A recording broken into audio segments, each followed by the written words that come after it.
we all doing? Very good to see you all. Can you all hear me? Can everybody hear me? I can hear myself. I'm actually not using headphones today. We're not headphone rigged. We're basically external micing it like a badass. Scribe is live. Good to see you, Bleepcoin, Gecko, Qua. What's up? And then Rich. Haven't seen you in a while. Good to see you, Richard. You guys, this is the otherwise known as Crypto Queen show. Sometimes we talk about crypto. Sometimes we talk about crap. Sometimes it's the same thing. The main thing, though, is that we always get busy. We always get a little cray-cray. It's always going to be a little cray-cray in the show. So it's always good to see you guys, though. Thanks for copping in. And I've got some fun little subject matters today. Some fun little subjects to cover. Who's on lockdown? What? Who did what? Yeah, actually, lockdown kind of went overboard this week, like at work and the airports, not just locally, but nationally and internationally. So I don't know. I don't have a lot new to add on the COVID front, you guys. I'm just your average, completely dubious anarchist. Nothing new to add here. Not gonna find any new ideas here. Other than the several that I regularly share and often change depending on the data available to me from both the CDC and what's up for that matter. So yeah, I don't know. I feel like I actually got a caller in because I work from a place where I get phone calls. And I got a customer who basically said it this way. She said, it's just like the common cold. It's one of those viruses that everyone's gonna get eventually. So we might as well just live our lives. Like, I never heard of it that way. It never really occurred to me that, you know what, maybe everyone's just gonna eventually get it. And the ones that get it. And the ones that don't will eventually get it. Whether we quarantine or not. I don't know. That kind of made it feel a little interesting for me. Gave it a new take. So it's like, we're just putting off the inevitable. Maybe we're going to try and build a vaccine. I don't know. It's like with the flu vaccine, they put in whatever the most common or most severe strains are for that year. That's why we have a vaccine every single year, because it changes every year. The strands of the flu change every year. Did you know that? It is not the same strain today that it was 3 months ago. So yeah, it's like people think that one COVID vaccine is going to cure it all. I don't know. Maybe it'll help. But it does give me hope, I suppose. But I do kind of feel like I want to take that woman's attitude, which is maybe we're all just going to kind of get it. Whether it's latent, whether it's antibodies, whether it's like totally takes you down for the count. Just one of those things. Super contagious. Moving on, I don't have a whole lot to add on that subject. What I will say, though, is if you guys really want to know what I think about things. Okay, so today, I actually wanted to talk about maybe 3 things, maybe more. Maybe it'll totally diverge, which it usually does if you know me, and you probably know me well, and you know this is probably what will happen. Is we'll start off and then I'll totally like derail and then I'll forget what I was saying. So if you like really ever want me to complete a thought, you do have to nudge me. I'm the tangential one. So, but I did want to talk a little bit about the ACB hearings. I was actually sort of blown away by those, and I'll give you my take on why in a minute. Then I was going to talk about mining KOINOS with a K, Andrarchy, our beloved former Steemit board member, as it were, wink, wink, has left the building and then come back with a new entry into the digital coin sphere. I was going to say blockchain sphere. It's not necessarily a blockchain project. As a matter of fact, it's not really a blockchain project. What it is, though, is it's setting us up for the idea of a decentralized blockchain platform so that more people can be involved in this kind of technology. So that'll be something we talk about. Hey there, Indigo. Hello, Define the Dollar. And Indigo, you changed your avatar. Sort of pretty, sort of cool, kind of hot. Looking artsy. Jack, I don't know if I said hi to you. Just got to make sure I say hi to the Jack. Always got to say hello to the Jack. And checking our sound quality. You guys, if you want to go watch the paint on my walls peel, you can go to YouTube, Vim, or Twitch. YouTube, I'm Dear Little Scribe, I think. Vim, I'm just plain old Little Scribe. And then Twitch, I'm Little Scribey. I'm probably one day, if I feel like I'm like somewhat productive and sort of organized, maybe what I'll do is put everything under one name, like Crypto Queen, or all of it will be Little Scribe. I don't know. But for now, we're just sort of taking what we can get where those spaces are available. Okay, what's up? We see the bragging rights. Thank you. We're all jealous. I love seeing your coins grow. My coin with a K right now is literally like 18. I have 18 coins from KOINOS. I feel like though it's because I had my computer settings. I had my settings on sleep and or screensaver, which apparently are not friendly toward mining. All y'all. So, but we'll talk about that in a minute. I promise we're going to get into that. But what we do need to discuss though on this day, and it's so sad that Inertia's not here.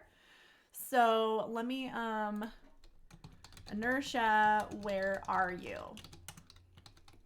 So last week, Inertia and I kind of got into talking about how I'm sort of the reluctant tech. Like I'm not really techie, and I'm a little bit secretly ashamed of that said fact.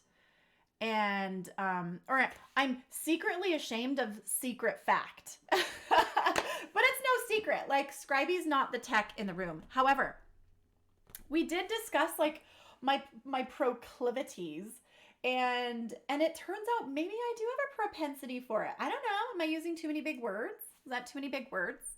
But the point, yes, the shame Inertia.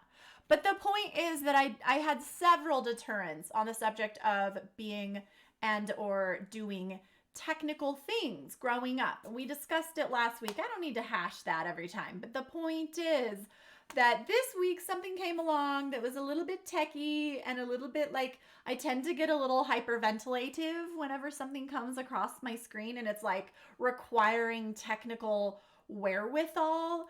I get like this feeling that I'm going to hit a wrong button and everything's going to explode. It's sort of that thing that happens. It's like sort of a generalized panic and or anxiety, which may or may not be diagnosable and may or may not already have been diagnosed. And it may or may not exhibit itself in very strange ways. Like some people, for them, generalized anxiety exhibits when they get on the airplane and they think they're going to crash before they've even taken off. For other people, maybe they just like have to have their sheets ironed. You know what I mean? Maybe they're kind of OCD. For me, it happens when I try a new thing on the computer. I'm like, I'm going to fully lose my actual mind and I can't read what I'm doing and and what do I click next? Like, it's so funny what happens. It's not all the time. Like, what's even weirder about it is if it was someone else that I was helping, I'd be totally fine. I'd be like, oh, I'll figure that out for you. All you got to do is this. Oh, you want me to troubleshoot? Oh, sure, I'll handle it for you. But when it's like me and my own project, I'm like, who's going to save me? Who's going to fix this if it blows up? What's up isn't here. She can't save me. So we're just going to say it's a little impressive. It's just, and it's kind of it's a little bit of a fault of mine, and we're overcoming it little by little, baby steps. So yeah, we're going to talk about the KOINOS a little bit, and then maybe if we're up for it, I wanted to touch on the updates on the JPB Liberty's class action against Google and Facebook. Nothing major going on yet, but we did get an interesting request from the judge. So I did want to talk about that, you guys. I want to talk about it. Okay, whoop. Sometimes I switch to like my all screen and then it like shows everything I'm doing. So I'm sorry if you see like my underwear. It's kind of like hanging out your dirty laundry for the neighbors to see. Like I have this screen share where sometimes I forget I'm on screen share and then you can see like all the things. But anyways, okay. So we were going to talk about, hold on, Define the Holder says the CDC admitted that's the only way to actually protect yourself is what? Is with a full-on gas mask? That's what's being said. I don't know. I'm not going to get into it. You guys can talk about it in the chats, but what I wanted to get into was I just wanted to kind of touch on the Bennett hearings. And I feel like for me, here's why it's interesting, okay? Hold on a second. So here's what's interesting for me is that I actually went into this being like, oh my gosh, we have a tightwad, like super uber Catholic judge who I kind of, you know how I feel. I'm not a fan of like super tightwad anything of any like origin of whether it's a religion or a political standpoint or party or affiliation. I just kind of don't really love anyone who's any extreme amount of anything. Even if it's an anarchist, like I'm just like, okay, we get the picture. Like have a little balance in life. Try and be a little more open-minded. It's okay if we look at other options out there. Not everyone is right all the time. Even the people who are the stupidest are going to be, you know, even someone who never gets the time right is going to get it right twice a day. So I'm just saying, when it comes to this particular individual, when we were looking into her nomination, Amy Coney Barrett, my initial reaction was, okay, I am conservative policy-wise. I tend to have conservative policies, I suppose, although I wouldn't necessarily argue that either. I tend to also appreciate social services for certain types of scenarios, and I also appreciate a lot of the movements that the liberal agenda has put forth in many avenues. So, but when it comes down to it, like I tend to be like less government the better and leave me alone and mind your own business. Like that's kind of me. Now, that being said, here I was going into it thinking, okay, why was she nominated? Let's see what she has. What's the thing? And I didn't like that she was like, no abortion ever under any circumstances. Like that kept coming up. And then all these different things about how these rumors about how she was going to vote down the social health care regime. And I never agreed with it in the first place, but I do appreciate how there are several countries in this world who do have a successful social health care system. And I'm not going to be one to say why it's working there and not here, or vice versa. Like, that's not what I want to get into. But I just, you know, it was something wasn't sitting right with me. And I'll read your comments in a second, Jack. But I'm going to tell you this. I'm just going to admit to you guys right now, right off the bat, I am going to admit to you that I actually kind of wasn't a fan of Barrett. And I was actually kind of secretly crushing on Kamala or Kamala. I've heard it. I like Kamala. I feel like Kamala isn't really her name. I feel like it's Kamala. I don't know. You guys can correct me if you want. Hey, Sneaky, thanks for coming on in. And Mistress Vanya, good to see you. If I missed you, just drop a little hello in the chats. So, yeah, I kind of was like, tell me if I'm the only... you guys, tell me if I'm the Kamala. Wah! Oh my gosh, Hive Quan. That's really inappropriate for this show. We don't ever say inappropriate things on this show. So, you're totally booted. Anyways, yeah. We're rated G- on this show. Like, unless it's appropriate for 6 and under, we're just not gonna say it.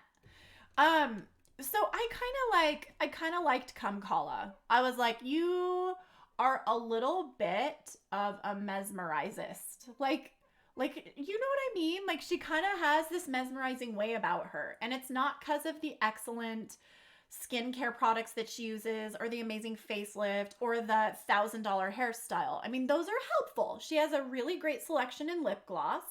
Her makeup artist is amazing, has really like removed 10 years from her face just in the makeup alone. And not to mention, you know, a good facelift for a professional woman in the face, it like on television is never a bad idea. If you get a good one, if it's done well, and it just kind of tightens up that those little square inches a little bit, can't hurt for a woman of her stature and preeminence. But and then the hairstyle, I mean, she totally has like the Michelle Obama hair. No joke. Like, I actually kind of feel like maybe she wishes she was Michelle Obama. I don't know. I'm sorry. It's just how I felt.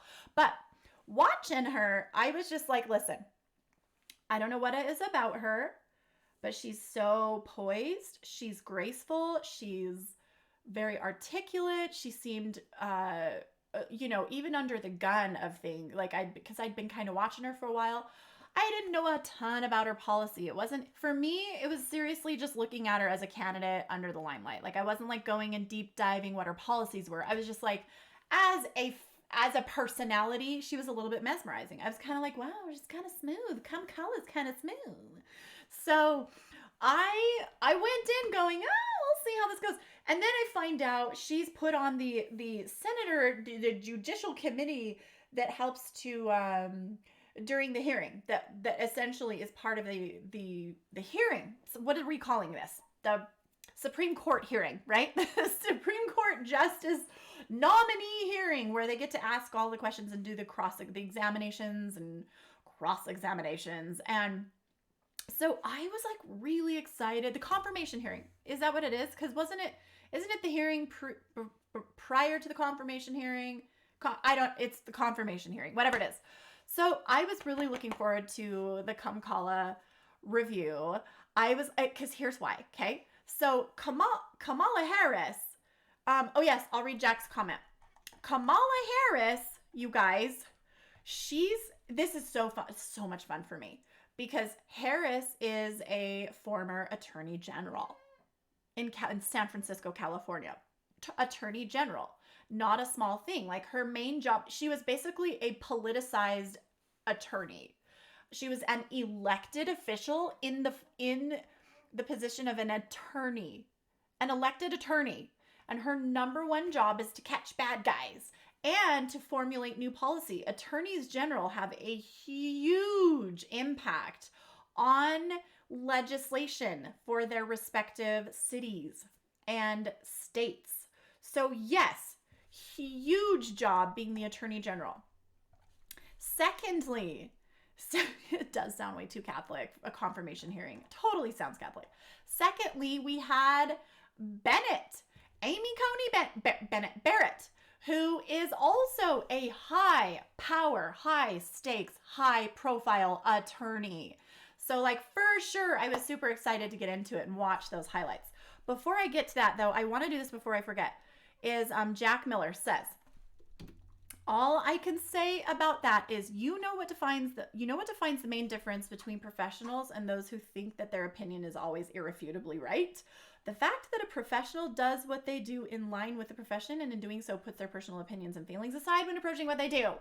Exactly. That's all we have. That's all I ask, is can you put your opinions aside and think just maybe slightly more objectively than you're used to doing on your personal time, right? And then if you can do it on your personal time, all the better. Think of how many relationships would be improved, both individually and internally and intimately and professionally and otherwise. So boo-hoo to those who may feel offended by this fact of life and would love to cancel those like me who respect professionals and their professional approach. If that's what Jack, I completely agree with you. Professionalism is putting your own opinions and differences aside and behaving in a manner that is respectful and objective, not only for the greater good, but abiding by policies and principles that you have a stewardship over, that you were assigned to do in your respective position. Jack, words to live by. Thank you. What's up? Yes. Okay. So here we go. And I was like, okay, what's this going to be like? I gotta say, I was like, booyah, like the whole time. I couldn't, you guys, we've been over this. We've had this conversation in the chats.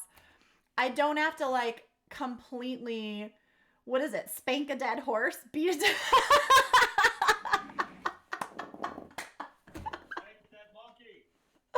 I don't have to spank. We're not going to spank a dead horse. Yo, Da Vinci, thanks for coming into the show. I can't hear you very well. I'll turn you up a little bit. Anyway, yeah. Okay, thanks for coming by. So yeah, I went into this going like opposite day. I was like, man, I don't know how I feel about it. We're gonna see how Kamkala does, and we're gonna see how Amy Coney Barrett does. Like, she was just, for me, she was a little too cute, a little too modest. Her hair was a little too plain. Like, she was trying too hard to be like the normal, average, everyday, ordinary mom. And I swear to gosh that you guys listen to Little Scribe, okay? The first thing I did was I like, before I even pushed play on the highlights, right? Like, I actually, my first video that I watched, because I didn't go and watch it live, I was like, no. I went and watched the Kamala Harris questions Supreme Court nominee Amy Coney Barrett. I'll share the link. I'm sharing the link. Don't get your panties in a bunch. Calm, Kala. So this is the first one that I watched. And my first thing I did was I studied the attire of them both. And what I'm going to do is I'm going to pull up like a screen where they're sitting next to each other. Okay. If you go to my live screen on the YouTube or Twitch or Vim, I've pulled up the screen. Okay. And I've got the screen share going, and you can see there's a huge difference in what they're wearing. Okay. This is just me reacting. This is how I think about things. Look at Kamkala's face. Like, the makeup is gorgeous. She's got the pronounced eyeliner. She has the nice lip gloss, a very lovely shape to the lips. She's done a lot. That's like $1,000 haircut right there. She's got a nice coloring. She's got a nice even tone. Like, the makeup is, that's a very, very nice makeup job. It's like a video quality makeup job. And then she's got kind of this little power shirt on with the pumpkin orange and the lovely little cravat that's coming out the top, and this little professional suit. It's not over the top. I actually think she looks very nice. It's a lovely, of course, she does have those 3 flags behind her, so she can look like presidential. Super awesome. Super awesome, Kamala. And then if you look to the left, you'll see Amy Coney Barrett. And the first thing out of the gate, I'm like, her hair is frizzy. She has a very plain Jane haircut. It's split down the middle like a Mennonite woman. She's got the Mennonite collar. Like, if you're going to do a collar that's high like that, I mean, which is common when you're in the Senate and legislation. Like, you have to, like, it's very professional. It's very traditional. If you're going to do a collar like that, that's fine. But, like, come on, you guys. That shirt looks like she pulled it off the Mennonite shelf. Like, the only thing is that it is a little red. So we're going with a power color. And she does have a dangle earring, but it's a little bit modest. Like, nothing pops out. Look at her makeup. She doesn't have any special lipstick on. Her color and toning on her face is nothing special. She's got the frizz going on in the hair. I'm telling you guys, I am telling you, any makeup artist, anyone who's in television, anyone who has ever done interviews for important figureheads, including the nominees for a Supreme Court justice, the first thing they're going to do is get their hair and makeup done. It looks like what she did was just pick something out of the closet and go hop on and I'm telling you it was deliberate. I am telling you it was deliberate, because she looks like, I mean, she's an attractive woman. Don't get me wrong. Like, she's fine. I'm not criticizing anything. I'm saying it was a deliberate move to look meek and lowly and humble and sweet. She's doing kind of like the sweet little mom look. And then she busts out with a whoop ass whenever she opens her freaking mouth. It was so awesome. I was like, you are the actual bomb. And I'm not going to go play all the shorts. I'm not going to go play all the highlights, but man, did she lick them. It was amazing. Here's what was so invigorating about it, is that all of the panels were asking her questions. What they're trying to do is they were trying to trip her up on policy. Okay, so her job as a justice has zero actually to do with policy. I don't know if y'all knew this. Not sure if you were aware, but she can't actually share her opinions and be a judge. And currently she is a chief justice, a judge, and in the appellate court. And as a judge in an appellate court, you may not have political opinions, or if you do, you may not share them, especially not publicly, and especially not in writing, and not where anyone would ever see anything that you think. So she's made the very, very random and seldom error of ever voicing any of her opinions out loud prior to ever being elected to any position. She's always been an ambitious woman. I mean, you don't achieve this level accidentally. You don't just suddenly decide 10 years into your career, maybe I'm going to try and be a chief justice. Maybe I'm going to try and be an appellate judge. It's not how it goes. You do not achieve appellate level judging by just somehow deciding, oh, I'm pretty good at this. Maybe I should try. No. You start from the day you take the LSAT, you go to that law school, you graduate from that law school, you take the bar exam, you enter in as a, I guess she would have been a clerk at that time for Scalia. And then you don't just clerk for Scalia out of law school because you just kind of got lucky. No, it's not how it's done. You clerk for Scalia out of law school because you were probably magna cum laude from Harvard or some such thing. You're ambitious from the start. So no, this is not an accident that she's in the position that she's in. And nor is it an accident that Kamala was the AG and now a senator. It's how you're born with the genetics. I don't know. You just got it. They got a hankering and they do the thing. So now we're toe to toe with arguably one of the most conservative judges in the nation versus arguably one of the most liberal judges or most powerful attorneys, one of the most liberal powerhouse attorneys in the nation. Okay. So we have super powerhouse attorney / judge extraordinaire women going toe to toe, and I cannot tell you how invigorating this whole thing was for me. It was just the most exciting experience of my entire life. And the reason why it's exciting is because I love a good wordplay.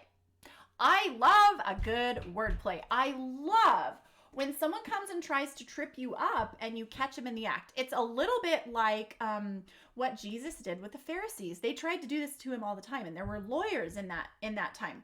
And they would try to trip him up. And they're like, well, what about, do you remember the one where they're like, well, you said we're not supposed to work on the Sabbath day, but what if your ox is in the mire? And he's like, dude, if your freaking ox is in the mire, then get it out of the freaking mire. Like, why are you asking me this? Jack, you sure about that? How did Kamala get into her position? Had nothing to do with her sexual relations with the dinosaur of a politician back in the day, and she doesn't deny it, nor does anyone out there. So to claim that nobody gets into a position of power based on professional criteria is just not true. I didn't say that I didn't say that it was based on qualification. I didn't say that there isn't some kind of ladder climbing. I never said that. In fact, all the more. All I said is you don't get there by accident. You do not get there by accident. You work your way up that corporate ladder. You do what you got to do. And when you're especially a woman in a generally man-held position, historically speaking, and then you're now a powerhouse in the Senate and now potentially a Supreme Court justice. Yeah, no. You don't get there by sleeping there, and you don't get there by just, spanking a few bottoms. There's some corporate climbing that happens, and there are qualifications required. Maybe those qualifications may or may not be actual qualifications that are related to the actual job at hand, but there's some kind of skill that goes on to getting to that level. It's just like when you see, you know, whoever's on TV or whoever's singing on the radio, they're not always the most talented in the universe. They just, you know, Taylor Swift's parents were billionaires. Sure, she's beautiful. Sure, she's an amazing singer. Sure, she's cute. She's got great tunes. Are there more talented people out there in the actual universe who could probably crush her with their small toe? Sure. Do they get on stage like she does? No, never will. Okay? That's all I'm saying. That's all I'm saying. Not saying Taylor Swift isn't a great singer or that she's not qualified to be there. Not saying Kamala Harris is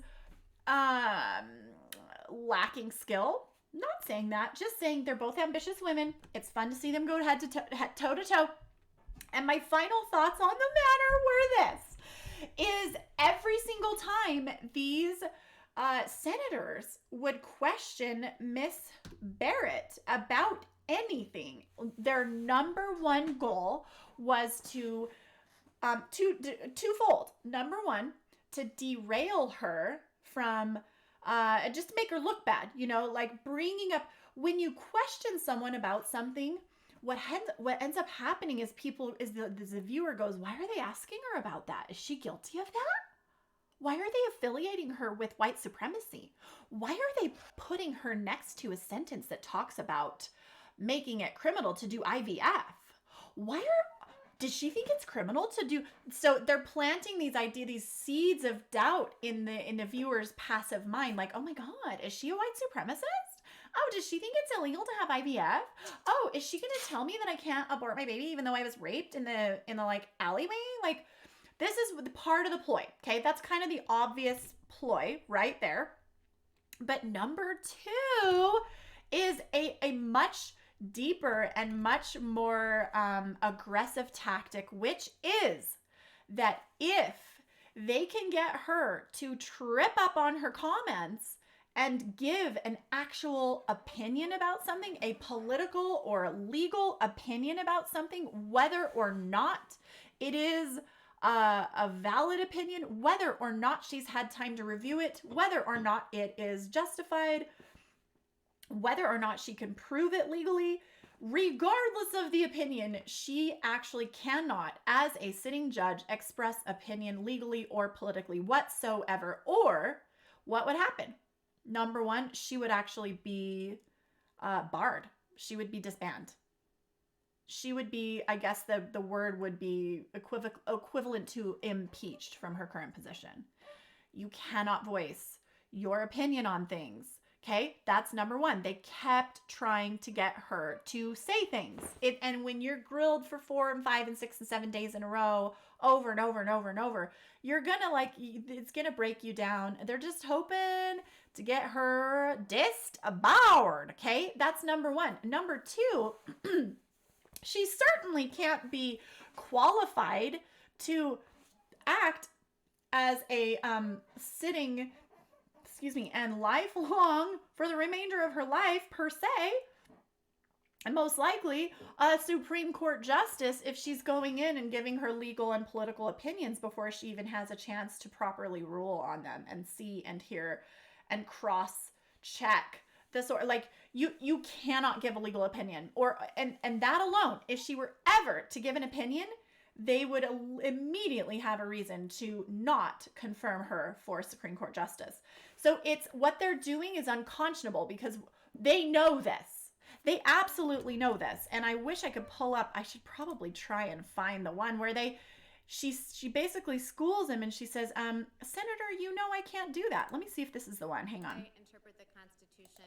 Yeah, this might be it. Although there's like no volume on it. Let me turn it up, see if you guys can hear this. And it to have the meaning that it had at the time people ratified it.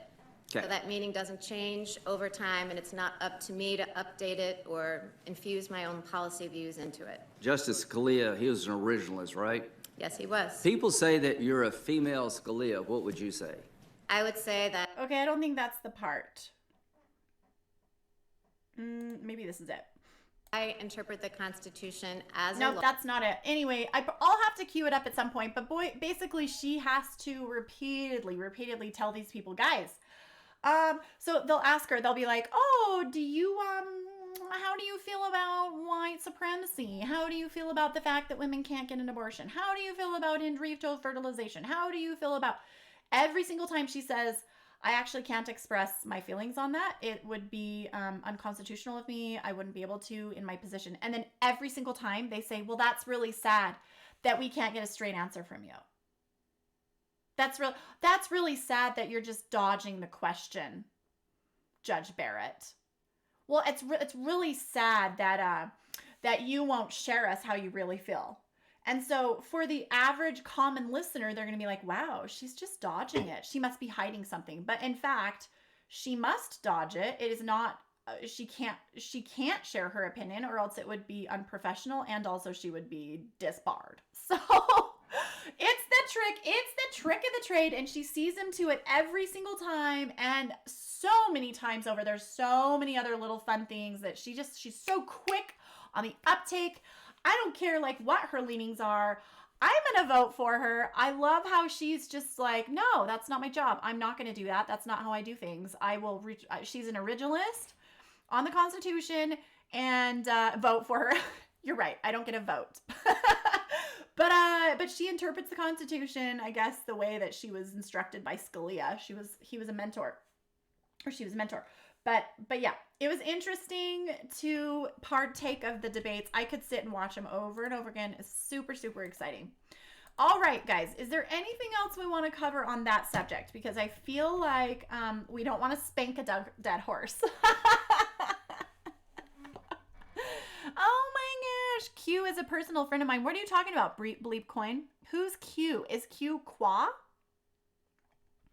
Hi, Q at A Nonsense. She said she likes wordplay, but she also said she likes it when used to trip up. I don't know if you're referring to me. I don't like it when people use words to trip people up. I love wordplay. What I love about wordplay is like I love a good banter. I did? Oh. That's not what I meant. I love a good banter. But what I really mean is that if someone tries to trip a person up using wordplay or using semantics, and then you can actually like not undermine that, but go back in and say, that's actually not going to work, and here's why. Like that's what, who's ALX is going to fap to your wordplay, LS? Ooh, who's this ALX that we're talking about? I need me some wordplayists. It's not a secret. I like a good little banter. And I'm just with you, what's up? I love people who are quick thinkers and have knowledgeable responses. This is exactly that's why I like totally idolized her hearing. I don't know her as a person. I don't know how she's going to be a judge, but as far as the hearing went, I gotta say it was super, super invigorating. I was like, oh my gosh, every step of the way. I can be a quick thinker, but I'm not like, I don't have like the breadth of knowledge that some people have and that I sort of envy. But you guys got to point me out to ALX. I don't know who that person is, but it sounds like a great show. Okay, next up for bid, you guys, we were going to talk about KOINOS. You know, oops, not Koino. KOINOS. Let's find, what should we drop? What one are we going to drop for the KOINOS?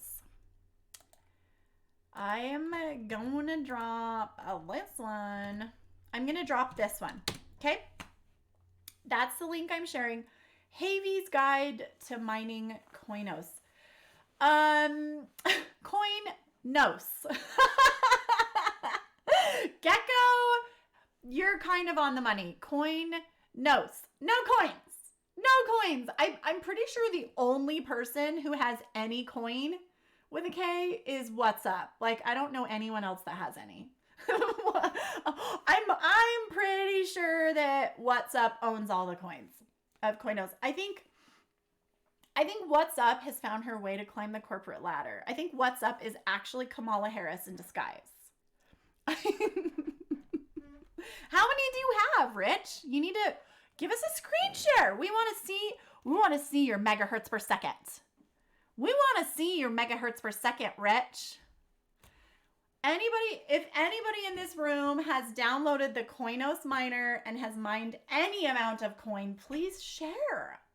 You're on Cly. What is that? I'm sure it's something I should know, but I don't.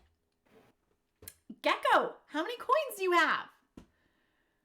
Coin is a new project from the developers who helped Steam and Hive, by the way. Yes. Okay. Actually, what we need to do here is this. Let's go to Andrarchy, and I'm gonna read the origin post. Coin mining has begun. No, not that one, not that one, not that one. I think this is the one. And we're gonna have some names listed here. Who is on it? Who built the KOINOS? Drop some names here, guys. I don't see the names listed here, but I know the names. It's just not coming to mind. It's essentially,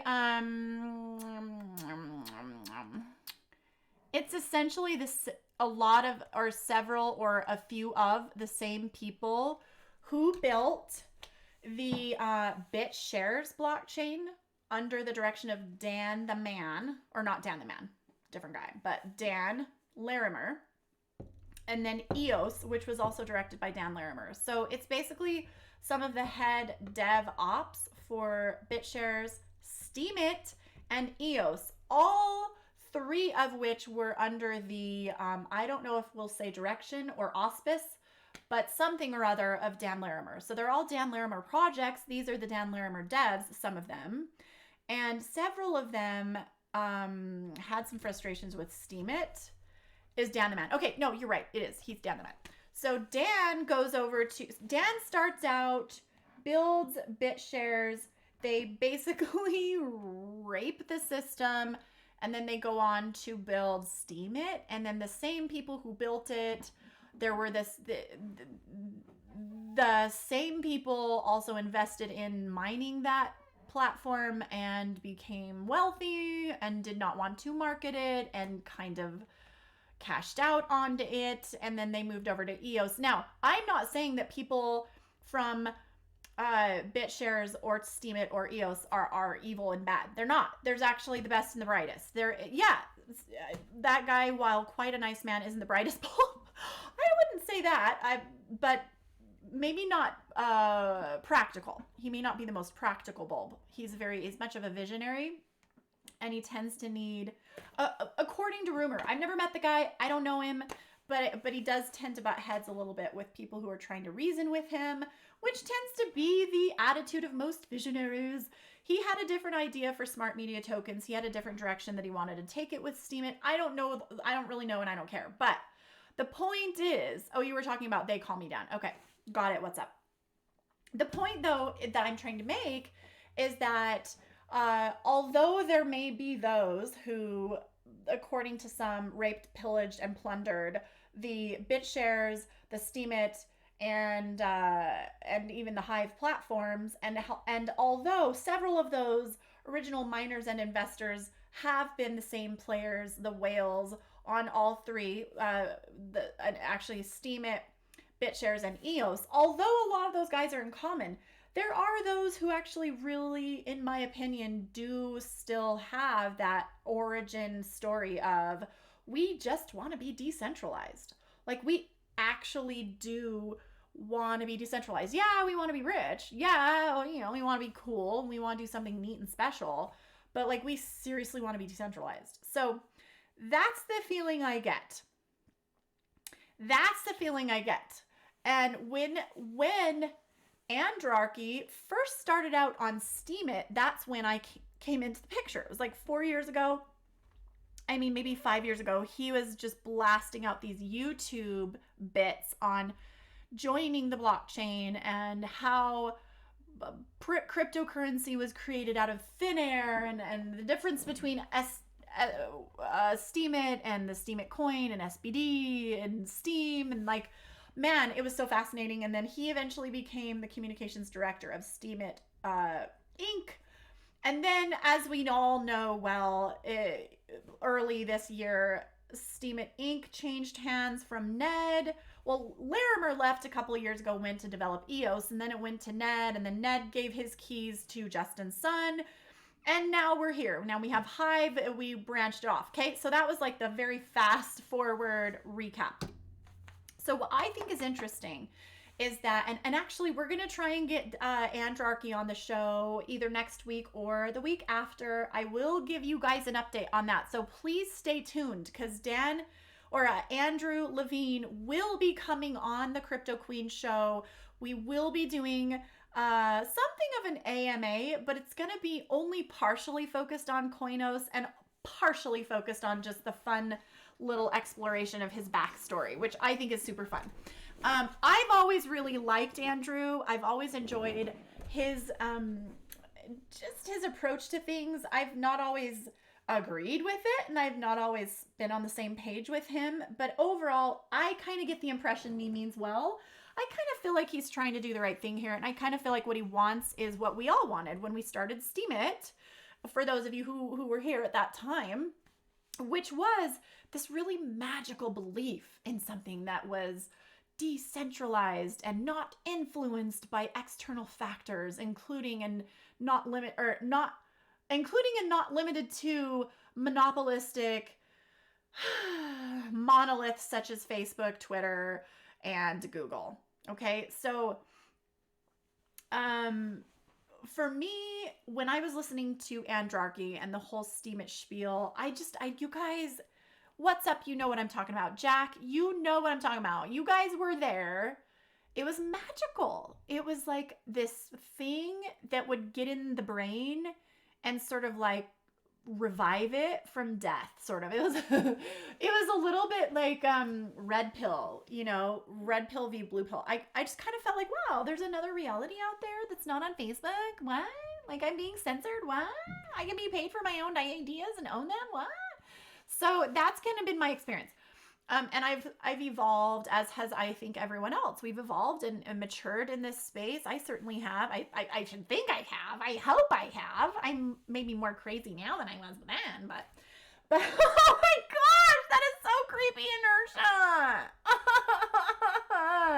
You just gave me nightmares. That is so great. That's the creepiest thing I've ever seen in my entire life. We need to do a screen share. This is the creepiest thing in my life. What the heck is that? What did you just do to me? Stop. That is so creepy. Okay, Inertia, by the way, very good to see you. And also, thank you for coming on the show right when I was about to brag about the fact that I was doing something technical this week. And you should be proud. Because last week, remember, all I talked about was like, I don't ever do anything technical because I'm afraid I'm going to explode the computer. It's an anxiety thing. It's not rational. So I did the technical thing. I downloaded the miner and I transferred my Ethereum to the mining account and I started mining coin, and eventually I think I have like 20 coins. Okay. I would pull it up, but it's not on this computer because this one I couldn't work around the Bitdefender or whatever it was. My some kind of a thing I have that it's a virus protector, antivirus. I couldn't make it do. I couldn't do it. I know. I have 17 coins, Qua. It's not 7,000 like some people in this room. And it's not paying well right now, and I'm super aggravated because I had it downloaded like 4 days ago. But I for some reason I couldn't figure out the fact that I needed to put in a recipient address, and so I was like, why isn't it going? Whoa, you're on 9 megahertz, dude, Ron. I'm at like 5 megahertz. That's crazy. But anyway, yeah, I couldn't figure out the fact that I needed to put in a recipient address, which is helpful, guys, by the way. Also, and I'll go to that in a second. We can take a look at it. Also, I had my computer set to sleep and or screensaver. So apparently, the miner stops working when the screen is not alive. Didn't know that. So like 4 days go by and I'm like, why isn't that working?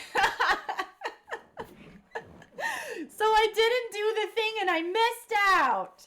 It's good. Okay, so let's talk talk about it for just a minute. And I'm not going to go in great length. We're not going to get super technical here today because not like really the point right this second. I'll touch on things, but, and then B, I haven't really done my homework, so I don't know really a lot about the technical side. What I will do is I'll highlight what I like about it though. And then 3, we're going to have Andrarchy on here himself to explain his cool little project. So I think he'll probably do a better job than I will. And maybe I'll ask one of you guys to come in and help me with that. And you can ask him the technical questions. Because I'm pretty much like, I don't speak geek, but I can interpret it. I can water it down so it's like available to the masses. That's kind of where my skill set comes in. Oh, Ron, we'll see you later. Thanks for stopping by. Just use your fees to buy on the swap. Ooh, the swap. Tell us about the swap. I just basically, where did I buy my Ethereum? I don't know where I bought it. I just had some. I don't know. Anyway, so we're going to head over to the mining page. Where's the one? I think, is this the one I wanted? No, that's not the one I wanted. Let me go back to the one I had before that. This one. The Havy's Guide to Mining KOINOS. If you guys want to see what I'm doing, just go to the YouTube page or the Vim page or the Twitch page and you'll see on the screen share. So essentially, I'll just do a really quick recap because I don't want to bore everyone who's already done this. But mining is where computers try to solve a complex equation which provides the next block on the blockchain. The thing is I'm not really clear on is that Andrew says that this is not a blockchain project. It's just, I don't know. He says it's just a complex equations for a cryptocurrency. Because I asked him, I said, listen, I'm very curious because one of the things that they're doing with this project is they're making it so that the average user, what's up, that'll be great. So in a second, I'll need you to pipe in on that. Because the way that this project is set up and why it's so exciting and why it's so kind of cool and like a little bit cutting edge is because Qua's like, don't let her in. She'll spread false information. Yes, I want you to, what's up? You cut me off anytime you want to, okay? Anytime you jump in. So, but why this is so interesting, evolutionarily speaking, in the cryptocurrency sphere is that historically, and by historically, I really just mean in the last 10 years, because we didn't have anything before Bitcoin, which was 10 years ago. So historically and in the past, the only real way to mine any real coin was if you had like serious CPU on your computer server. So you would need like really heavy grade, expensive equipment. You would need money to pay for the power bills that was going to run that CPU, and you'd need more than one and probably several. And any more, I mean, you're running like a $10,000 monthly operation just to mine. So no, it is not available to the average user. Just isn't. So what they wanted, what Open Apple and or KOINOS wanted to do with this project was they wanted to say a couple of things. And I wrote some notes down here. I don't want to gloss over it. And then Kwa, I do want to kind of hear your thoughts on this. But what was interesting to me, and I said, Andy, how are you able to shed the data load? Because really what that means is how are we able to use an average CPU, central processing unit, average computer processor to mine a complex equation without, how are we able to process these complex blockchain equations with a regular computer? It's not possible. Scam. It's a scam. It's not possible. So because a blockchain proper is going to have huge data load. Why? Because that's the whole thing. It's a chain. It's a chain. It builds off whatever information was before it. And then whatever new is it adds part of the new and then all of the old. And then part of the new of that. And then all of that old becomes part of the old. It's a chain. So everything becomes part of what it was there previously. The huge block load, the data load is impossible to process with a normal computer. you would burn it out. So I asked him the question. I said, how is that working? So what his explanation was is it's not necessarily a blockchain. We're not shedding the data load. I was like, are we putting it in? And Sneaky, you and I have talked about this. I don't see Sneaky anymore, but that was kind of my question. I am not really technically qualified or experienced enough to answer it, but that was my question, is how do we keep track of all of this data on a regular central processing unit? And that was his answer, was that no. We're not really processing blockchain information. So I don't want to speak for him though, because he's not here today. He'll be here next week. But what's up? What is your response to that? Well, I think there's two processes happening here. The mining itself is not part of the blockchain. It is the initial distribution. You have to pick some way for enough people to decide this is an asset to have it hold some value.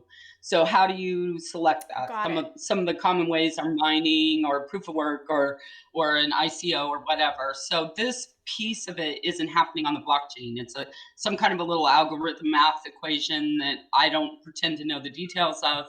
But let's not confuse that with the fact this will be a blockchain project. Okay. Just the initial distribution is not handled by the blockchain. That's it. That was where the discrepancy was. So when they mainframe it in 3 months, and what they basically going to do is, as I understand, they're going to take it, and then they're going to take it off of the Ethereum platform, and then they'll build up their own. And at that point, then those coins will not only be Scribe is so dumb. They will then have the capacity to blockchain that. Like, that's where I was a little confused, because I was like, I thought we were processing blockchain, but we're just mining the actual coin value at this point. Are we on the same page? What's up? Yeah, no, I don't think you had it wrong. I just wanted to clarify it will be a blockchain project. It's just right now we're just mining it. We're not there yet. Okay, good. This is where, because I was a little bummed that it wasn't going to be a blockchain project. When he said that, I was like, wait. I thought we were blockchaining this. So I think I mistook his mainframe for not necessarily block project. This is cool though. I'm excited. And when he comes on next week, we'll probably pummel him with the questions. But the bigger issue though here is this. This is what makes it so exciting to me. And I've got some notes here.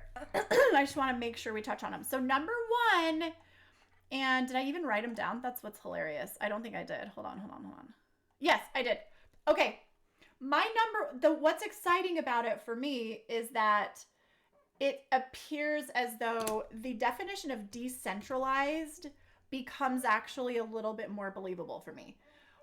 I feel like the word decentralization has sort of become a buzzword that's being adulterated. When I think of the word decentralized, to me, the word means in more hands than, like, the more hands it's in, the better. And what's happened in the recent past with BitShares and the Steam shit is the decentralization was sort of a misnomer. It wasn't really decentralized. It was in the hands of a few, right? So when we're mining coin, and we have so many users now who can mine on a regular CPU, and it's made to where even Scribey can use it, I seriously feel like what we're doing is we're basically saying, hey, we have an opportunity to put this in more hands than one. And I remember when I started out on the Steam blockchain, and I was like, oh, I wish I would have been one of the early miners, right? Well, I don't know. Maybe this will be one of those things. Maybe this will be one of those times where Scribey can be a dolphin just by using a regular computer. Because you guys, if this turns into the Steam at 2.0 that everybody wanted, or I feel like Hive is attempting decentralization. They're doing a lot of things right. What I've seen with Hive is that we have a little more consensus on decisions. We have a little more discussion on how we're managing our usership and voting. I feel like another thing that's happening is we're not abusing the Hive mainframe and the Hive main page for personal goals and excuse me, And everything. Yeah, I know, Steve. I knew I was going to get flack for saying Steam 2.0. I'm sorry. I'm sorry if I like offended everyone in this room. So I do feel like I'm sorry I pissed you off, Qua. I do sort of feel like that's a really good direction with Hive. I feel like leadership is a little bit important because one of the problems that we did run into with the Steemit situation was the leadership issue. We had, forgive me for saying so, because far be it from me to go build a blockchain and lead it. Like, I don't really have a leg to stand on, but one thing I did see was that we just had some inexperience and we had some large and maybe disproportionate sized egos placed on the shoulders of very, very young and or inexperienced not businessmen. So it's normal. It's going to happen. It's some growing pains. And so here we are. And I feel like what we've done with Hive is we've put it on the shoulders of people who not only had a little more experience in life in general, but also in the blockchain sphere. And I feel like what we're trying to do is we're trying to basically prevent against those kinds of decisions and those kinds of hard forking issues that we would not decide on in the past because they were essentially overridden by witness shares. So though that's that for me, it makes me happy seeing progress.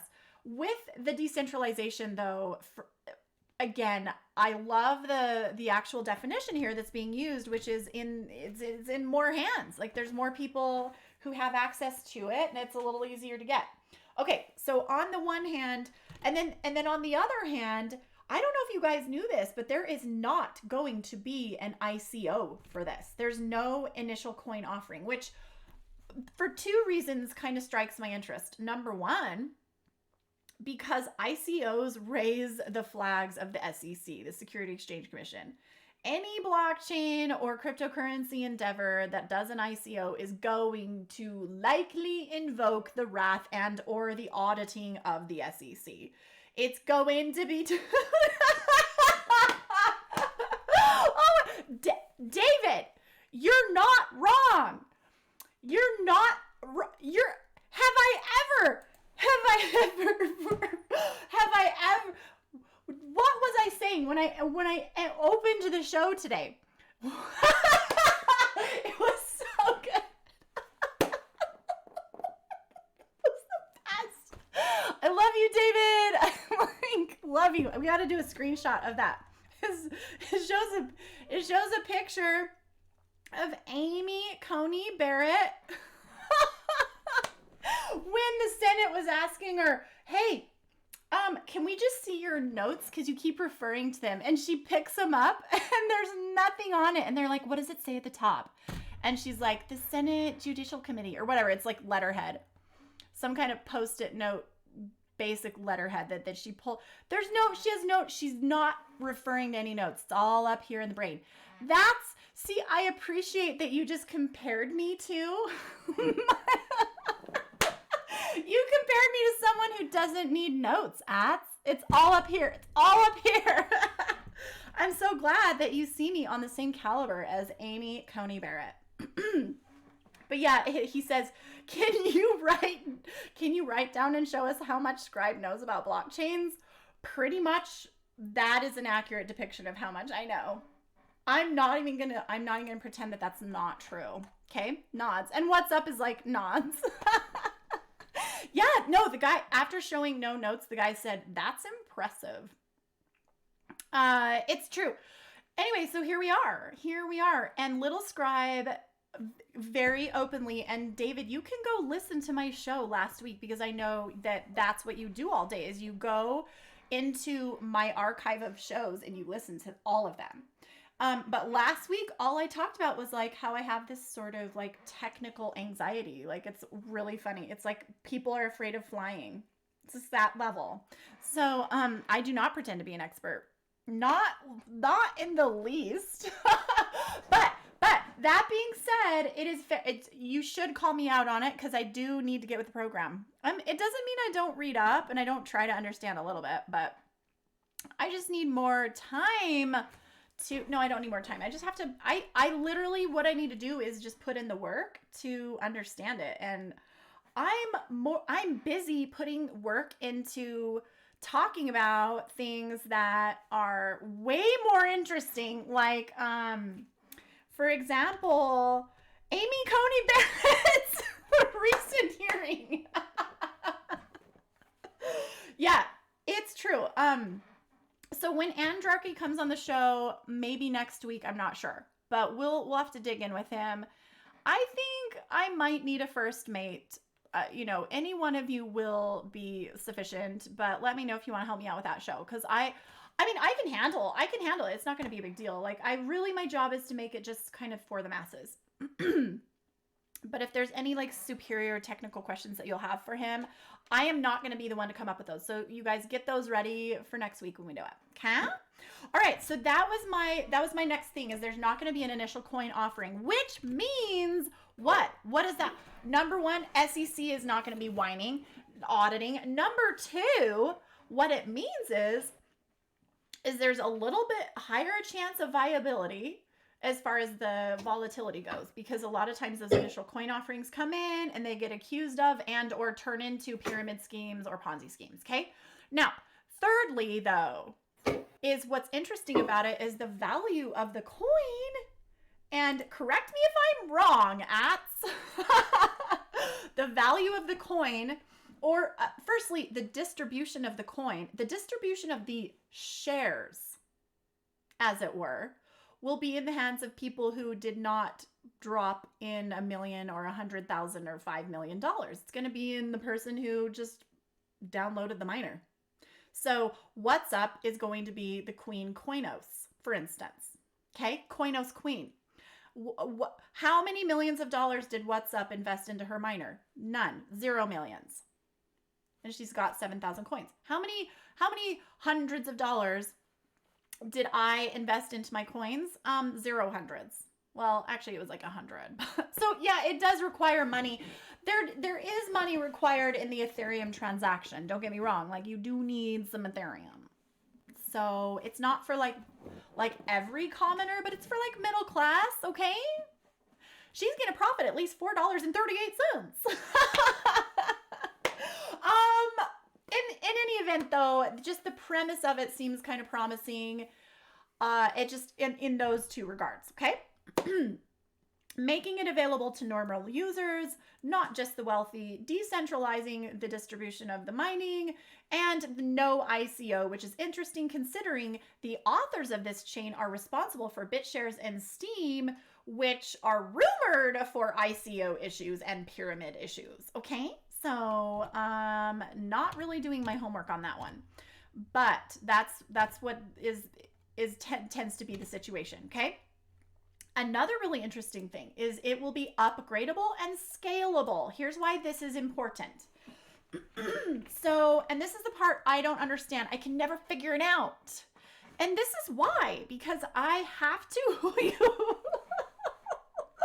if you guys, it's not like I don't have an IQ. It's just, when you present like technical and mathematical concepts to me, I have to see pictures. You have to draw me pictures. I'm very much Dr. Seuss in that regard. Okay. So when it comes to smart media token, they're doing an upgrade. It's an upgradable smart media token model so that critical upgrades and fixes can be pushed out to the network without major issues. What I understand of this is this: with the Ethereum blockchain, it's very, very difficult to push upgrades because it is smart contracts that are designed, and you build on that smart contract, and to upgrade it, you'd have to make an entirely new system. So what we're doing with this with the mainframe is they're starting out on Ethereum because it's a great place to start if you just want to get a little publicity and it's something everyone uses, blah, blah, blah, blah, blah. So you use Ethereum transactions to mine. I can understand why they'd start with Ethereum. A lot of app and dApp developers do. They're not staying there. In 3 months' time, the plan is to branch off and make their own mainframe, which is already being built, probably already is built. So that being said, though, the whole point is that we're using a smart media token model so that the upgrades and fixes can be pushed out to the network without issues. This is not something I can speak to. Actually, if there were anyone who were an expert in this room on that subject, it would be David. He's the smart media guy. So maybe when Andrarchy comes on here next week, you can pummel him with your loving, doting questions about the media token model. Lastly, what I like about it, I'm not crazy, ads, you know it's true, is the scalability. Cost of lugging around data gets baked into each new transaction when you're doing a blockchain. The old and unused data is responsible for the majority of the cost. I'm kind of quoting Andrarchy here, so please forgive the plagiarism. I'm just referencing his own statements in his video, is that old and unused data is responsible for the majority of the cost. So they're removing the data by using state paging, which I don't understand. But this is how it is how they phrase it. He says, we've figured out, we call it state paging. KOINOS will be the first blockchain ever to have state paging, or basically eliminating old data. This was the question that I had for him, and I think he misunderstood me because I just really didn't understand the difference. What I wanted to know is data load. This is where I was referring to the data load. It's being archived, and there's so much of it that's old and archived that we don't use or don't need. It doesn't mean we need to delete it, but there should be a way to move forward without having to lug all of the unused and unneeded data, okay? So this is where we get into resource credits, like with this, when we brought those in with Steam. So what he says is, not only is this a genuine innovation that could be the key to scaling blockchain to the masses, but existing blockchains like EOS and Ethereum cannot take advantage of this capability without totally re-architecting their entire blockchain. Again, I'm reading verbatim from the October 13th announcement that they made. State paging, and actually I should probably try and go to that page. I feel like that would be the more appropriate thing to do. I'm just gonna, I guess, no. Let me just pull that up.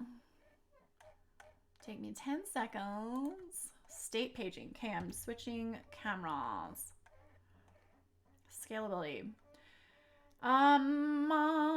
Existing blockchains like EOS and Ethereum cannot take advantage of this capability without totally re-architecting their entire blockchain because they're not on a smart media token model. State paging, highly innovative, but it is also highly experimental. All of the algorithms have been written and tested. We know we can page data out and back in. That's the trick. Back in without any loss in trustlessness, which is kind of bizarre. It's almost like time travel in my mind. And state paging works. What we're not 100% sure about is how much the memory savings will outweigh additional bandwidth consumption. Memory savings, saving the memory, how much will that outweigh the additional bandwidth? Like whether it's going to be really noticeable and worth it. But that's mainly because we don't know how people will use KOINOS. Our tests, we found that we're state paging a part of existing blockchains. The size could be decreased by as much as 78%. That number would only increase so the difference between that number would only increase as the blockchain got older because there's obviously more and more data that is not needed as we get along. So if we see similar numbers in KOINOS, then state paging will be a game changer. This was huge. This was super, super interesting. They're not the first ones to think of it. It's been an issue that we've been worried about for a while. And that was the question that I had for him, and I think maybe he misunderstood it because his answer to me was, no, it's not going to be a blockchain. So I must have asked him a really retarded question. That's probably what happened. He was like, what are you talking about, little scribe? Not ready to market. I don't know. I'm very curious. Those were my main those are the things that got me the most excited about KOINOS, was the scalability, the upgradability, the decentralization ability, and that anybody could do it ability. Right? That I just feel like, I don't know. Okay. moving slightly, segueing nicely to the next idea, which is not unlike the one that we were just discussing, is the fact that I'm super passionate about our own digital, I wouldn't even say footprint, but my own digital identity. She's hot for it. You guys are so mean to me.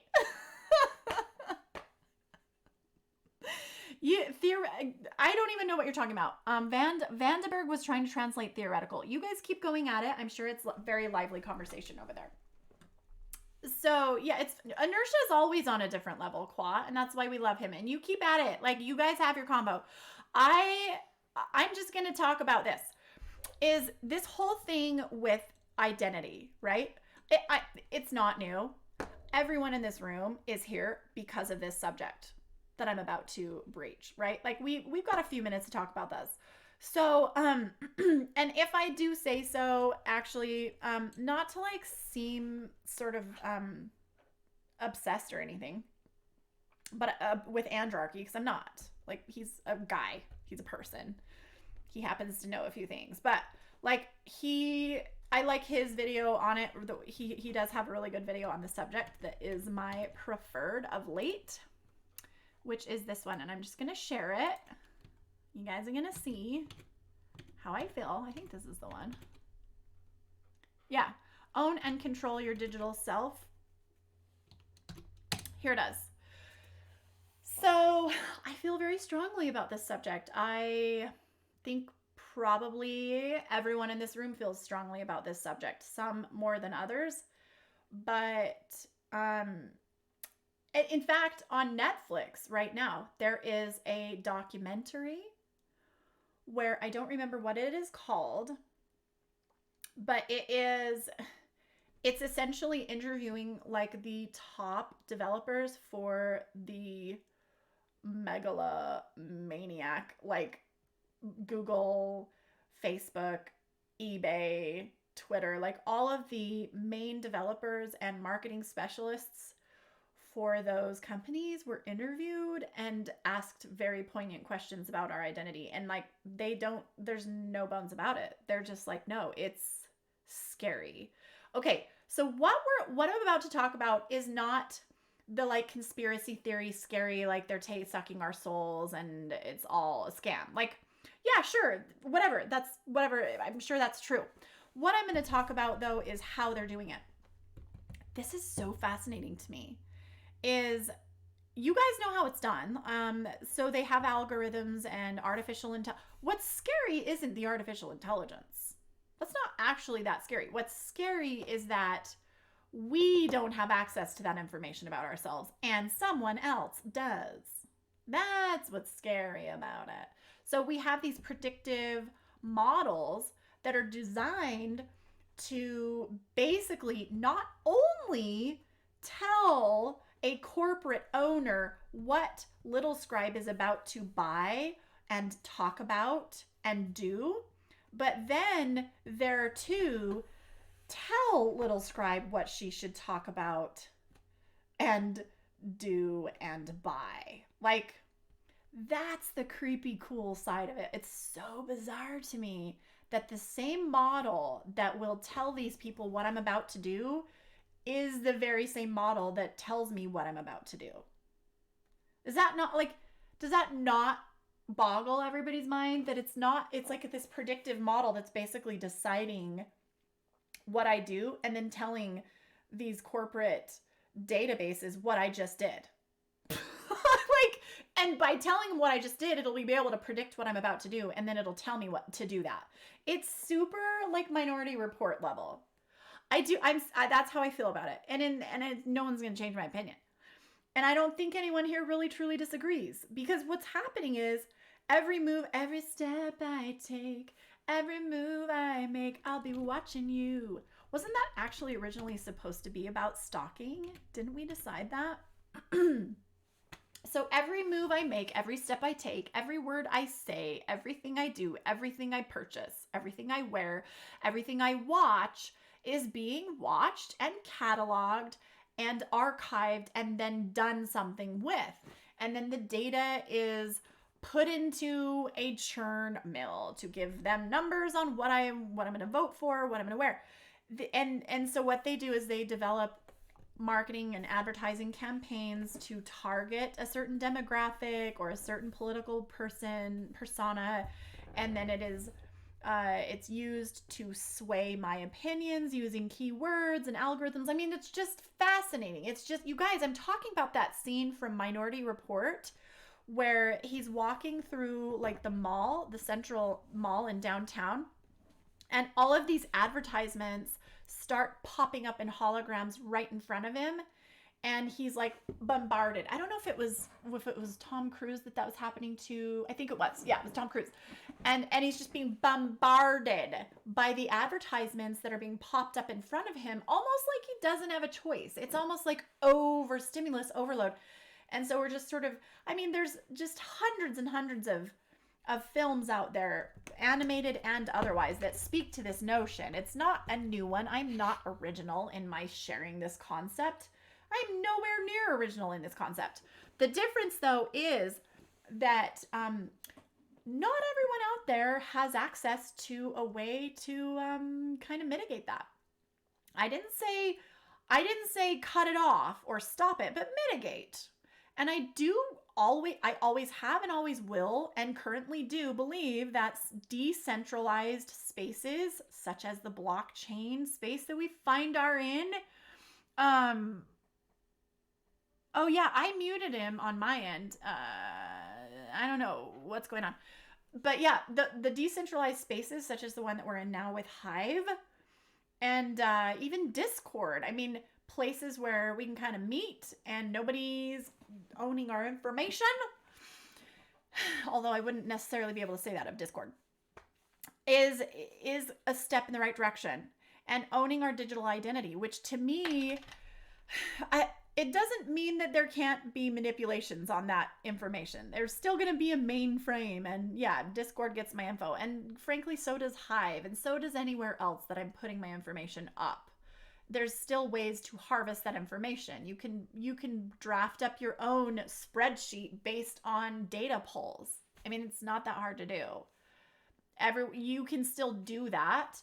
The difference, though, is, I mean, let's talk about the difference. We talk so much about decentralization. Oh, we're so decentralized. We own our own digital identity, but do we though? Like, we're here. Let's use Hive as an example, okay? Everything I post, at the very, very least, at the most basic, I own that information. As far as I'm concerned, as far as I know, I own that information. Everything that I post is owned by me because I own the master key to that account. No one else does.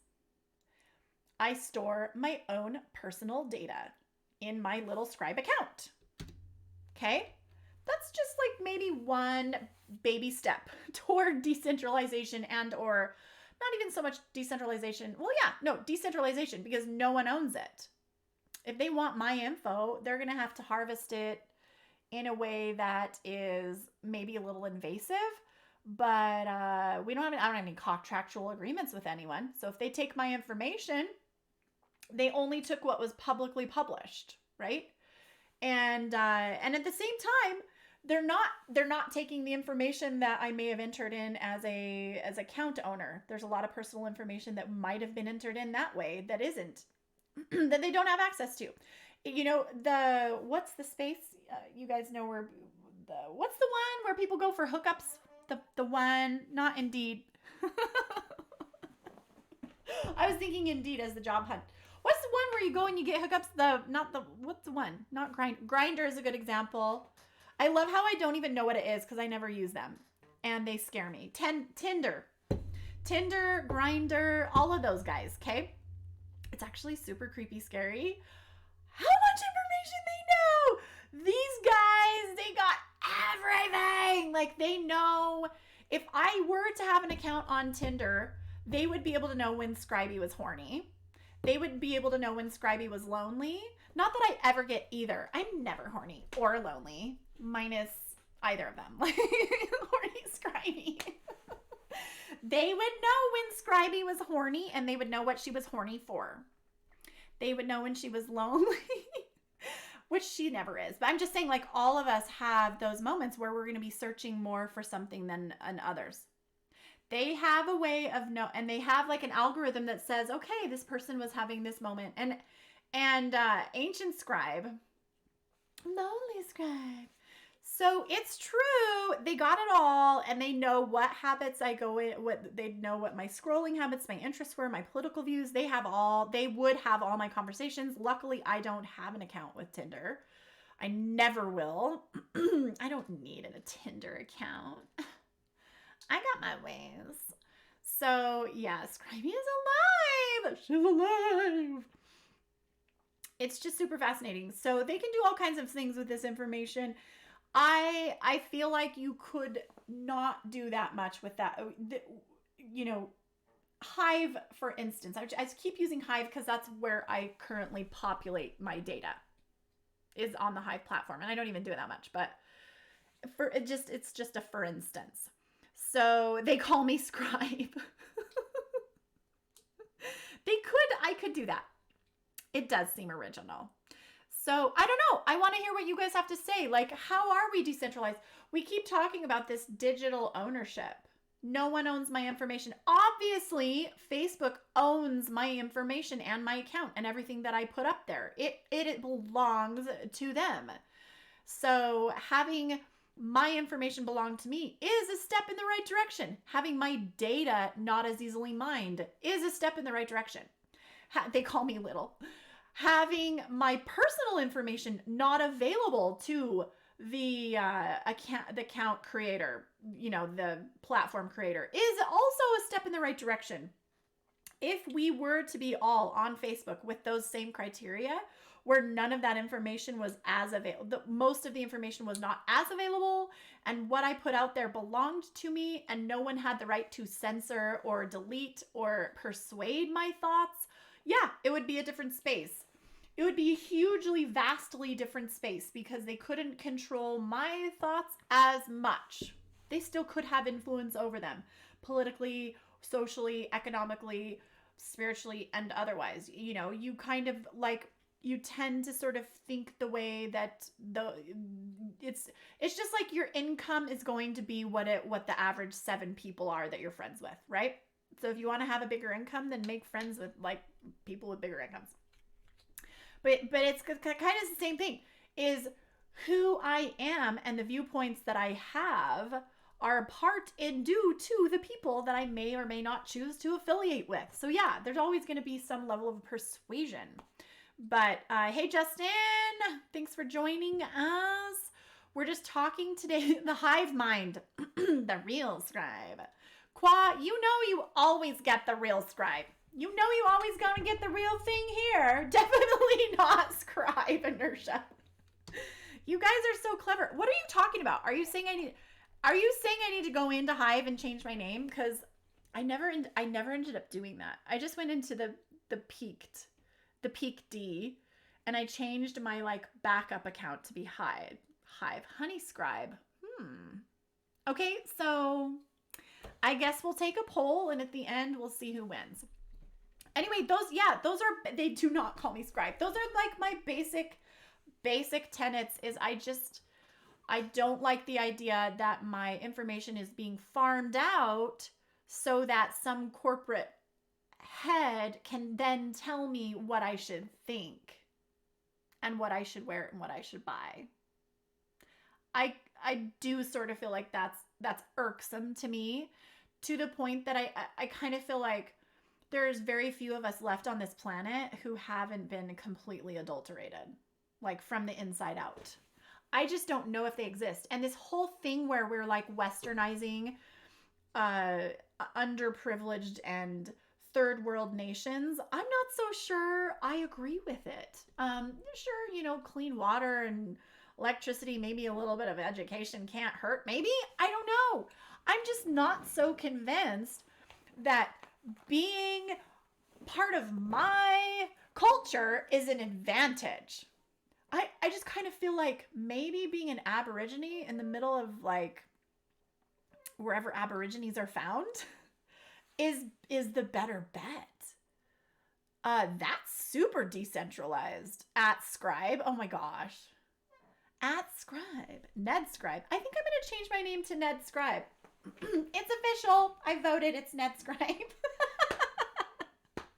It's Ned Scribe. You win. David wins. Also, yeah, it means be at your keyboard and take notes. Also, David wins the award for making the funniest joke of the day. So if I were giving away prizes today, my first prize would be 0.0001 Ethereum, so you can go mine your KOINOS. First stick scribe. It's so cute. First stick scribe. Aww, you guys are so nice. Subscribers. Ned's hair scribe. We're for short shorts. Ned hair short shorts. That $35. My zero. I didn't say. Okay. David. I did not say 001 ether. I said 00001 ether, and that will cost me $35 to transfer. Actually, oh my gosh, Justin. First stickin' does actually mean fire stick in Norwegian, and or match to light the fire. Ron Scribe. Yes, it does. Jerry Scribe. Jerry Scribe feels. Oh my gosh. Okay. Inertia's the new winner, Jerry Scribefield. Okay, now, Inertia. You do realize what you now will be required to do. If you can read my mind, you win the ultimate prize. What I'm asking you to do. I'm going to telepathically teleport my thought to your head, and I would like you to perform the next act, which would be... and maybe Marky should be in this room for this conversation, is the face thing. You need to put me on this Jerry Banfield. Using the scribey face. Yes. Will it hurt? Yes, it will hurt a little bit. Will it creep me out? Yes, it will creep me out. The goal here is creep factor. And if it is achieved, then definitely Inertia will be the winner. Scribey Jerry Field. No, I still really like Jerry Scribefield. Jerry Scribefield. You guys are crazy. So that's all. No, that's all I had for today. I only had one little itsy bitsy teeny weeny piece to add, which isn't like the most like fascinating thing on the planet, but just I like to give updates from the JPB Liberty class action lawsuit against Google, Facebook, and not currently Twitter, but also in discussion with Twitter. Okay, so just doing a quick little recap. August 14th, 2020, they filed the origination application, which was 8 pages, and statement of claim 50 pages in the Federal Court of Australia. And you can actually, like, you guys, you can download those pages. He's actually a really decent attorney. He does a good job. Very good writer. Okay. August 27th, a couple of weeks later, he filed, or JPB Liberty filed, an interlocutory application for leave to serve Facebook Incorporated and Google LLC in the USA, or alternatively to their Australian solicitors, and for no adverse cost order. That was last time we had him on my show. Gosh, it was August. It was like the day after that. Yes. Oh my God. That is super creepy. I'm super creeped out right now, Inertia. Very, very creepy. Creepy. What? That's crazy. Oh my gosh. Okay, hold on. We gotta get out of that page. Yeah, you creepy me out. You creepy me out. Jerry Scribefield. Oh my gosh. So, okay, so you guys remember when I had JPB, or I had Andrew Hamilton on my show, it was in August, right after he had filed the interlocutory appeal, and then he had filed the motion and for order to basically make it so that Facebook and Google would not require him to pay their legal fees in the event that he lost. Because this is what a lot of these larger conglomerates do, is they expect that the smaller business should be able to pay their legal fees in the event that they lose. And so Australia made this law that said, no, you can't do that anymore. Okay? So that's what he did then. I'm just going to race right through it because I don't want to bore you all, even though I think it's super interesting. And then on that same day, he filed an affidavit in support. An affidavit in support really is just, it's usually just listing all of the causes in order, usually like a chronological order, and then it'll include references to exhibits that say, here's the appeal I'm making. This is everything that we're going to be talking about. And then the affidavit just says, okay, here's that point, and we're elaborating on it, and here's the exhibit we're going to be sharing on it. And here's the point. And it's basically a statement of these, it's a testimony. It's a testimony, okay, with exhibits. And then he filed another affidavit with 84 more pages. And then on September, he filed some other stuff. And then on the 9th, he filed some other stuff. And then on the 11th of September, a month ago, he actually appeared in court by Microsoft Teams using an online app, a video app, at a short case management hearing. Those are probably an hour long, where the judge indicated that he wanted more detail on the personal damages claim, and he gave him leave to amend the statement of claim and set the next case management hearing for October 30th. So he'll be going back for another case management hearing on the 30th, but he's basically in process of adding new sections to the statement of claim, providing a lot more detail on his personal damages and the different types of damages suffered by different parts of the cryptocurrency industry. So essentially, the judge is basically saying, okay, you've captured my interest. He didn't dismiss it. That's a good sign. He's saying, I want to hear more. I'm going to probably need more in order to move forward so that they can't dismiss it. That's basically what that is saying. He's saying, okay, I'm going to take you seriously. I'd like more information. I can't really, in good faith, judge this right now. I'd need more because we know that they're going to try and dismiss it. That's what he's doing. The judge is basically trying to keep it so it doesn't get dismissed. And anyway, so that's what he's doing right now, is expanding on the personal statement of claims. It's kind of, I don't know, nothing.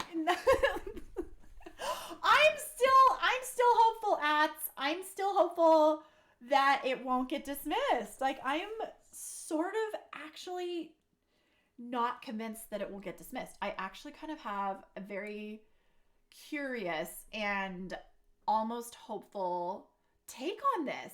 The guy is A, not an idiot, B, done this before multiple times. Just it wasn't his own case. So he knows how to do, he knows that. I think it goes somewhere. I'm not a betting woman. I think it's going to go somewhere. I've heard his legal argument. I think it's going to go somewhere. You're not going anywhere. Welcome back, Ron. Nice to see you, Ron. Who he can't probably even hear me because he's not in the voice. Yes. Straight into appeals. I'm curious. So I'm going to keep tabs on that. I'll give you guys a class action update every couple of weeks, or probably every couple of months, really, because these things go a little bit. But after the 30th of October, I'm going to be bugging Andrew Hamilton, APB or whatever he is, APS Hamilton, JPB Liberty, okay? I'm going to be bugging him because I want to know how the hearing went. A case management conference really is only ever going to be 1 or 2 hours long, and honestly, there's not a lot that's done there. Really, what it does is it tells the judge what we're going to be arguing, and the tenets upon which we are going to be arguing those, and the reasons why we have a right to argue those things. And then the judge will say, yeah, let's set the trial date for, a year from now. And in the meantime, we're going to have some status conferences and some settlement conferences, and we're going to try and get you guys to negotiate because we don't want to go to trial. That's basically how it's done. Okay? It will not be thrown out with extreme prejudice. It's very well established that in Australia, they hate the Facebooks and the Googles. It's a very, very different story there. Those guys are in for a surprise. And it's not necessarily going to be easy for them to get out of this one. And there is definitive proof that they have not only violated actual contracts, like contract violation in their advertising bans from 2018 and 2017, but also there is at least implicit proof that they have excluded or that they've monopolized the advertising space against blockchain and or cryptocurrency projects and what's the word? Projects, I guess. Projects and products. Yeah. So there's implicit evidence, and then there's, it's pretty easy. And with Wozniak setting up his class action claim against Google and who else was it? Facebook and YouTube for not taking down his plea to obliterate these people who were trying to basically impersonate him and taking advantage of his name to do scams. It's hilarious because Google's argument against this class action claim that JPB Liberty is making, their argument is, oh, well, we just wanted to remove all blockchain and cryptocurrency information from our platform because it's a risk to our users. And so then Steve Wozniak, just like 4 months ago, filed a claim against Google saying, hey, you wouldn't pull this down, you dirty pig. And so that works to the advantage of our case because Google is saying, oh no, we are pulling down all things crypto. And yet Wozniak is suing them for not pulling down all things crypto that were harmful. So it's going to work in our advantage. I'm excited. I think there's actual hope here. The only thing that I see that I anticipate happening, and you guys, we went over this last time when he was on my show, but the only thing I anticipate happening is if he were to have jurisdiction in the US, it probably wouldn't work as well because in the US, it's a lot easier to file frivolous motions than it is in the Australian courts. In Australia, yes, they will inundate him with useless and needless and frivolous motions. However, I do think he's done this before and he knows how to handle those, and we're going to give him at least a leg to stand on. I think we'll give him a try, okay? He probably could use some help. He probably could use some scribey help. He did say I was a decent legal secretary, which, by the way, I don't like that word, but it'll be interesting, and I think he has a fighting chance. I think he has more than a snowflake's chance in hell. That's my take. I'm sticking with it. I think it's interesting at the very least, and at the very most, it'll be successful. Okay? There we have it. And as Jack says, crypto is legal in Australia. Again, federal law that applies. Okay, that's the last I'm going to probably say the dog is crying. Oh, okay, so now I suppose I'm supposed to be watching the video. Facebook is the man, and kangaroo is JPB, and the dog is Scribe being duped by the kangaroo. All right, we'll watch the video. We're all looking forward to seeing Max on the board. When, to our horror, it turns out to be something else altogether. We're watching it. Yeah! Hey, go, just there. Whoa, go. Hey, Skipping forward. Way around. As Greg runs in, we realise this could get dangerous.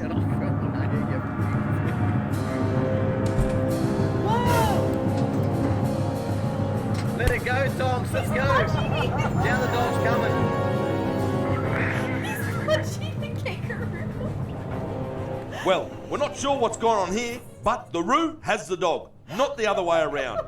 Max calmly waits for his owner to come and help. The buckaroo sees him. Why? Why did you just infiltrate my mind with that? video. I honestly expected the kangaroo to start punching back. I was really, really disappointed that he didn't start punching him back with his kangaroo punches. Oh, you guys are so entertaining. Yeah, they kick. They jump up and they just kick. Was there more? What, did he kick more? Kangaroo is JPB. The dog is Scribe. Being duped by the kangaroo. They do kick. Okay. I think that's all I had on like notes and political, economical, social, and otherwise crypto-orial notes for the week. So if there's anything else you guys want to discuss, bring it up now or forever hold your peace. Because I don't have anything else. I have nothing else. I literally have no more content for you ever. Like ever. Like that's all. In fact, this is the last you'll ever hear from me. It's a threat. That is a threat. And I know David's probably like, oh, darn, no more Scribe. Boo hoo hoo. Yeah. Rest in peace, little Scribe. It's not little Scribe, qua. I take serious offense to that. It's Scribey Banfield. Thank you. I'm Scribey Banfield. I'm going to change my name right now. I'm changing my name. Please hold.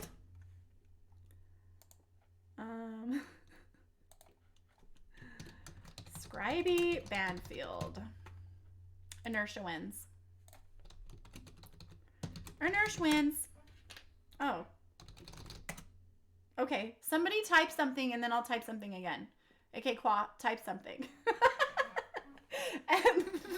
Okay. See if that works. Scribey Banfield.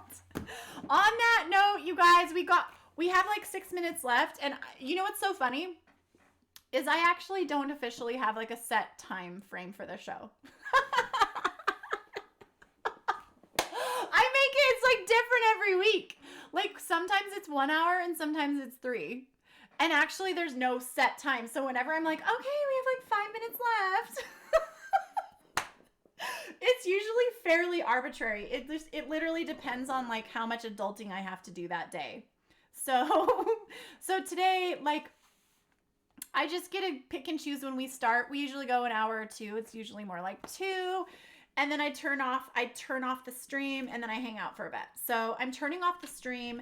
I felt like I should be good and like, cause it's 1:55 p.m. right now. I feel like I should be good and turn the stream off in 5 minutes, but I'm just gonna turn it off.